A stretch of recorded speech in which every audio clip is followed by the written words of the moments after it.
नमस्कार दोस्तों, उत्तराखंड सीरीज़ का लेक्चर नंबर 10 है ये और 500 क्वेश्चन हम कराने की कोशिश कर रहे हैं आप सभी के सामने। तो चलिए पहले स्टार्ट करते हैं। आज काफ़ी अच्छे क्वेश्चन है और यूनिक टाइप के क्वेश्चन भी हमने रखे हैं। तो चलिए स्टार्ट करते हैं। गढ़वाल क्षेत्र के किस स्थान पर सन 1843 में चाय की फैक्ट्री लगाई गई थी? तो 1843 में चाय की फैक्ट्री कहाँ लगाई गई थी? तो जो इसका जो आंसर हो जाएगा आपका, ये हो जाएगा सी ऑप्शन, गडोली। ठीक है। और ये जो गडोली है कहाँ है, मुझे आपको कमेंट बॉक्स में बताना है। एक गडोली तो गैरसैंण के थोड़ा सा नीचे जाके एक गांव है, वो भी है। क्या ये वही गांव है या नहीं है, आपको मुझे कमेंट बॉक्स में बताना है। फिर आगे बढ़ते हैं। ब्रिटिश गढ़वाल में जिला प्रशासन किसके अधीन था? तो आप सभी को पता है कि ब्रिटिश गढ़वाल में जिला प्रशासन आपको पता ही है। इसका जो आंसर हो जाएगा वो हो जाएगा सी, कमिश्नर के अंदर थे। ठीक है। तो जैसे ये गार्डनर हो गए, ट्रेल हो गए, ये सारे क्या थे, कुमाऊं कमिश्नर थे। ठीक है। तो ब्रिटिश गढ़वाल में जिला प्रशासन किसके अधीन था? कमिश्नर के अधीन था। ठीक है। फिर आगे बढ़ते हैं। फिर आगे बढ़ेंगे। निम्न में से कौन सा उत्तराखंड का कृषि उपकरण है? नहीं है, सॉरी, नहीं है। तो एक कुटोला मतलब जो कुदाल होती है, एक तो वो तो है। हल भी है। मैया, मैया आपको पता है, मैया जो वीडिंग होती है ना, वीडिंग को निकालने के लिए होता है। इस तरीके का रहता है वो, चार नुकीले टाइप के रहते हैं। फिर उस पर इस तरीके से उस पर वो लगा रहता है। तो आपने देखा होगा, और पीठ पे बांधते हैं उसको और एक बंदा पीछे से उसको लेके चलता है। तो ये तो हैं, ये तीनों के तीनों है। करबोजा नहीं है। ठीक है। तो ये कृषि उपकरण नहीं है करबोजा। फिर आगे बढ़ते हैं। किस वर्ष कुमाऊं परिषद की स्थापना हुई थी? तो इसके बारे में मैंने आपको कल अच्छे तरीके से बता दिया था। तो जो कुमाऊं परिषद की जो स्थापना हुई थी वो हुई थी 1916 में। ठीक है। और इसका पहला अधिवेशन 1917 में और लास्ट 1926 में हुआ था, जो कि बैरिस्टर मुकुंदी लाल की अध्यक्षता में हुआ था। फिर आगे बढ़ते हैं। राजा प्रद्युमन शाह द्वारा ब्रिटिश सहायता से गोरखाओं को किस वर्ष युद्ध में हराया गया था? तो कौन सा वर्ष था वो? तो ये होगा आपका ऑप्शन सी ऑप्शन हो जाएगा 1815 में। ठीक है। तो 18, जैसे मैंने आपको पहले भी बताया था, 1805 से लेकर 1815 तक किसका शासन था? गोरखाओं का शासन था पूरे कुमाऊं एंड गढ़वाल पे। ठीक है। उसके बाद किसका शासन आ गया था? ब्रिटिशर का शासन आ गया था। तो इसका आंसर हो जाएगा 20 1815 में। फिर आगे बढ़ते हैं। बिखौत मेला उत्तराखंड में किस हिंदी माह में मनाया जाता है? तो बिखौती मेला उत्तराखंड में किस हिंदी माह में मनाया जाता है? तो ये गाना सुना है आपने? गढ़वाली का एक बहुत फेमस गाना है, आई थिंक नरेंद्र नेगी जी का है, द्विगति बैसाख, है ना, द्विगति बैसाख मेला वाला जो गाना है। तो जो इसका आंसर हो जाएगा, ए ऑप्शन हो जाएगा, बैसाख, है ना। फिर आगे बढ़ते हैं। फिर है उत्तराखंड में उच्च शिखरीय पादप शोध संस्थान निम्न में से किस स्थान पर अवस्थित है ना। हाई एल्टीट्यूड वाला है ये ना।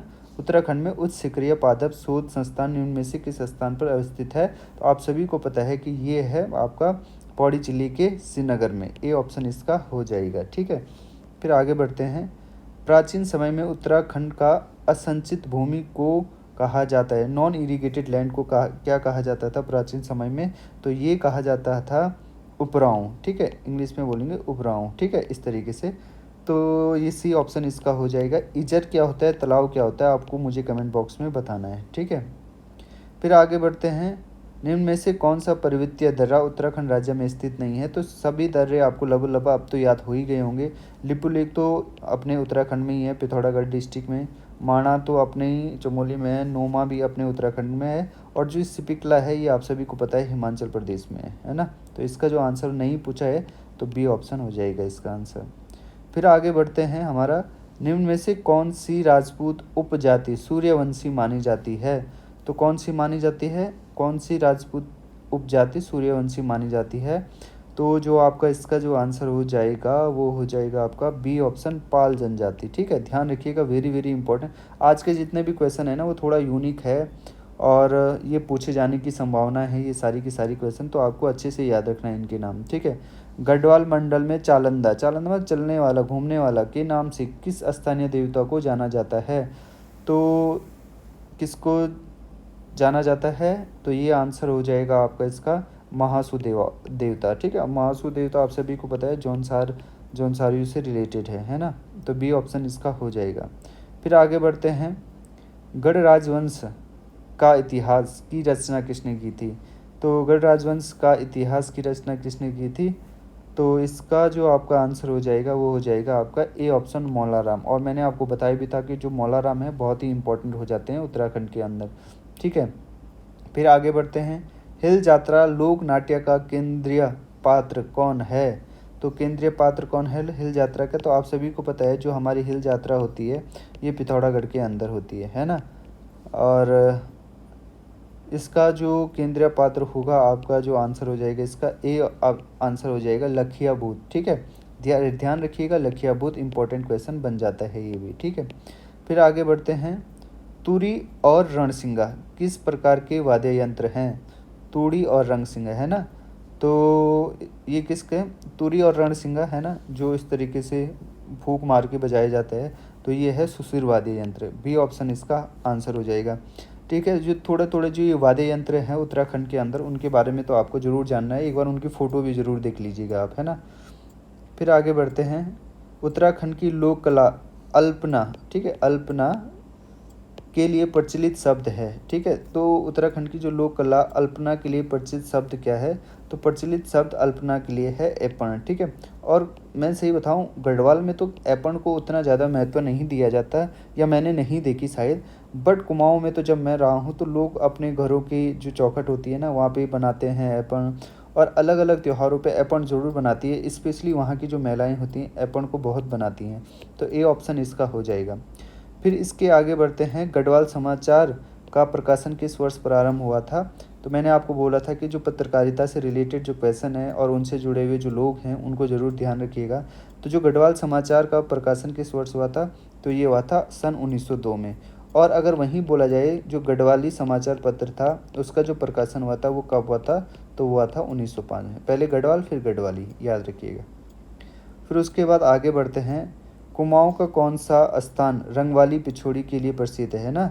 रंगीली पिछोड़ी आपने तो गाना सुना ही होगा, तो ये प्रसिद्ध है स्थान, ए ऑप्शन हो जाएगा इसका अल्मोड़ा। फिर आगे बढ़ते हैं, फिर उत्तराखंड के कितने जिलों में बृहद हिमालय का फैलाव है? बृहद हिमालय है ना, बृहद हिमालय मतलब ग्रेट हिमालय की बात हो रही है हमारी, ग्रेट हिमालय है। ठीक है, ग्रेट हिमालय जो सबसे ऊपर वाला हिमालय, ट्रांस हिमालय के बाद ग्रेट हिमालय, फिर मिडिल हिमालय, फिर आउटर हिमालय, और फिर अपने मैदान आ जाते हैं। तो जो इसका जो आंसर हो जाएगा बृहद हिमालय, ग्रेट हिमालय है, तो इसका जो आंसर हो जाएगा डी ऑप्शन, 5 जिलों में ये फैला हुआ है। फिर आगे बढ़ते हैं, उत्तराखंड का कौन सा भाग वर्षा ऋतु में सर्वाधिक वर्षा प्राप्त करता है? तो कौन सा भाग करता है? ये करता है, ध्यान रखिएगा ये क्वेश्चन बहुत इंपॉर्टेंट है जितने भी आज मैं करा रहा हूँ। उत्तराखंड का कौन सा भाग वर्षा ऋतु में सर्वाधिक वर्षा प्राप्त करता है? तो इसका आंसर हो जाएगा बी, बाह्य हिमालय, जिसे हम आउटर हिमालय कहते हैं या शिवालिक भी कहते हैं। ठीक है, तो यहाँ सबसे ज़्यादा बारिश होती है, तो बी ऑप्शन इसका हो जाएगा। फिर आगे बढ़ते हैं, निम्न में से कौन उत्तराखंड की एक प्रमुख नकदी फसल है? तो नकदी फसल मतलब ये हम बोल देंगे कॉमर्शियल क्रॉप की बात यहाँ पे हो रही है, तो प्रमुख कौन सी है उत्तराखंड के अंदर? तो ये हो जाएगी आपकी गन्ना, है ना, sugar cane. Very very important question, C answer इसका हो जाएगा। फिर आगे बढ़ते हैं, निम्न में से कौन सा जिला समूह उत्तराखंड में मैग्नेसाइट भंडार की का सही क्रम दर्शाता है? मैग्नेसाइट मैंने आपको क्वेश्चन भी करा रखा है, मैग्नेसाइट वाला झिरोली और चंडाक के बारे में मैंने एक क्वेश्चन कराया था आपको पिछली वीडियोज़ में, अगर आपने देखी होंगी। तो झिरोली और चंडाक में सबसे ज़्यादा मैग्नेसाइट पाया जाता है, तो उसी तरीके से आप लगा सकते हैं झिरोली कहाँ है, बागेश्वर में, और चंडाक कहाँ है, पिथौरागढ़ में। तो जो इसका आंसर हो जाएगा ए ऑप्शन हो जाएगा, पहले बागेश्वर फिर पिथौरागढ़ और फिर चमोली में मैग्नेसाइट भंडार इस तरीके से पाए जाते हैं। ठीक है, फिर आगे बढ़ते हैं, हमारा जो क्वेश्चन है 36 रकम 32 कलम की व्यवस्था, पहले तो ये किसने स्टार्ट करी थी मुझे आपको कमेंट बॉक्स में बताना है, और इसको एबॉलिश किसके द्वारा किया गया था? तो जो इसको एबॉलिश किया गया था वो किया गया था बी, गोरखा शासकों के द्वारा। ठीक है, ये ध्यान रखिएगा, बी ऑप्शन इसका हो जाएगा। फिर आगे बढ़ते हैं, तराई जिले का गठन किया गया था, तो कब किया गया था तराई जिले का गठन, इसको बताइए आप। तो जो इसका जो आंसर हो जाएगा वो हो जाएगा ए ऑप्शन, सन 1842 में। ध्यान रखिएगा, वेरी वेरी इंपॉर्टेंट है, इसको ज़रूर ध्यान रखिएगा। फिर आगे बढ़ते हैं, गढ़वाल ज़िले की 10वीं सेटलमेंट रिपोर्ट तैयार की गई थी, तो गढ़वाल ज़िले की जो 10th सेटलमेंट रिपोर्ट थी वो किसके द्वारा तैयार की गई थी? इसका जो आंसर हो जाएगा आपका वो हो जाएगा बी ऑप्शन, ई के पोनेन। ठीक है, ई के पोने, याद रखिएगा। ठीक है, अजीब सा नाम है बट आपको याद ज़रूर रखना है। फिर आगे बढ़ेंगे, फसल कटाई में टिहरी रियासत के अंतर्गत जमींदार के हिस्से को कहा जाता था, तो फसल कटाई में टिहरी रियासत के अंतर्गत जमींदार के हिस्से को कहते थे। तो जमींदार के हिस्से को क्या कहते थे? इसका जो आंसर हो जाएगा आपका, इम्पॉर्टेंट क्वेश्चन है, इसका जो आंसर हो जाएगा आपका वो हो जाएगा डी ऑप्शन, तिहाड़ कहते थे इसको। क्या कहते थे? तिहाड़ कहते थे। फिर आगे बढ़ते हैं उत्तराखंड में सिविल वनों पर किसका नियंत्रण होता है? तो सिविल वन होते हैं हमारे, है ना, उत्तराखंड के अंदर। तो उत्तराखंड में सिविल वनों का किसका नियंत्रण होता है? जिला दंडाधिकारी, या इसको बोलते हैं डिस्ट्रिक्ट मजिस्ट्रेट, है ना। मजिस्ट्रेट को हिंदी में दंडाधिकारी कहते हैं, डीएम बोलेंगे सीधे, है ना। ये है। फिर आगे बढ़ते हैं, निम्न में से कौन सा एक खरीफ फसल है ना। तो फसल 3 तरीके की होती है, एक खरीफ हो गई, एक रबी हो गई, अतिशी जायद हो गई। मेनली ये 3 प्रकार की फसलें होती हैं। खरीफ जो फसल होती है वो रेनफॉल के टाइम पे होती है, जो रबी होती है वो विंटर के टाइम पे, और जायद इन दोनों के बीच की। तो मंडवा हमारी खरीफ है, ध्यान रखिएगा। धान भी हमारी क्या है? खरीफ है। आगोरा भी हमारी खरीफ है। तो इसका जो आंसर हो जाएगा डी आंसर हो जाएगा ये सभी। फिर आगे बढ़ते हैं, उत्तराखंड में निम्न में से कौन सी जनजाति मुख्य रूप से भेड़ पालन करती है? तो आप सभी को पता है जो भेड़ पालन कहाँ होगी, ऊपरी वाले इलाकों में होगी, यानी कि जो हमारे ऊपर के डिस्ट्रिक्ट हैं, जैसे चमोली हो गया, पिथौरागढ़ हो गया, और हमारा उत्तरकाशी हो गया, वहाँ होगा। और वहाँ पे कौन सी जनजाति पाई जाती है? देखिए, बोक्सा तो नीचे पाई जाती है, राजीव पली पाई जाती है, बट ये सिर्फ पिथौरागढ़ में पाई जाती है। थारू तो नीचे उधम सिंह नगर, सितारगंज वाले इलाके में पाई जाती है। तो जो इसका जो आंसर हो जाएगा वो ए आंसर हो जाएगा, भोटिया जनजाति। भोटिया जनजाति के बारे में जरूर पढ़िएगा, वेरी वेरी इंपॉर्टेंट। फिर आगे बढ़ते हैं, जीवी पंत कृषि एवं प्रौद्योगिकी विश्वविद्यालय को गोविंद वल्लभ पंत की याद में नामकरण किया गया। तो कब कृषि विश्वविद्यालय को जीवी पंत के नाम पे रखा गया? तो इसका जो नाम पे रखा गया, पहले तो देखिए जीवी पंत कृषि एवं प्रौद्योगिकी विश्वविद्यालय था, इसकी जो स्थापना हुई थी 1960 में हुई थी, है ना। और इसका नाम गोविंद वल्लभ पंत के नाम से कब रखा गया? 1972 ईस्वी में। तो बी ऑप्शन इसका हो जाएगा। फिर अब ये हमारा आज का लास्ट क्वेश्चन है, और ये है, कुल्ली बेगार प्रथा के उन्मूलन हेतु व्यापक आंदोलन चलाया गया था कब? 13 जनवरी 1991 में, है ना, को हुआ था। तो ये कहाँ हुआ था, जो ये उन्मूलन के लिए जो ये आंदोलन चलाया गया था? तो पहले तो आपको यही पता होना चाहिए कि उन्मूलन कब हुआ था, अबॉलिश कब हुआ था? 13 जनवरी 1921 में। और ये कहाँ हुआ था? बी ऑप्शन, बागेश्वर सरयू नदी के किनारे पे, है ना। तो ये सारी चीज़ें हो गई हैं, और अब हमने लगभग 300 क्वेश्चन कर लिए हैं भाई, है ना। तो congratulation to all of you and me also, क्योंकि मैं ही करा रहा हूँ भाई आपके लिए, है ना। तो 300 क्वेश्चन तो हमने कर दिए हैं। Now we need to cover other 200 question, है ना। तो आई विल ट्राई टू, मतलब कम से कम मैं ये कोशिश करूँगा कि 500 क्वेश्चन तो करा ही दूँ भाई। देखो, कोशिश है, मैंने पहले ही बोला है, कोशिश है। ऐसा नहीं है कि यार अगर छूट गया तो बहुत बड़ी बात हो जाएगी, बट मेरी जो कोशिश यही रहेगी कि एटलीस्ट 500 तो करा लूँ, है ना। 500 से ज़्यादा भी हो सकते हैं।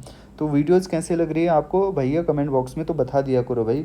ना लाइक करते हो ना कमेंट करते हो भाई, इतना ख़राब वीडियो भी नहीं बनाता हूँ यार। जो फर्जी के जो चैनल है तुम्हारे, उनके 4-4 5-5 हज़ार वो हो ही रहते हैं, सब्सक्राइब रहे हैं। और ये इतना जेन्युइन चैनल है मेरा, और मैं मतलब फर्जी की बात देखोगे आप, मेरी जो वीडियोज़ हैं कोई फर्जी की वीडियो नहीं होंगी, सारी की सारी मतलब टाइम वेस्टिंग नहीं होंगी बिल्कुल।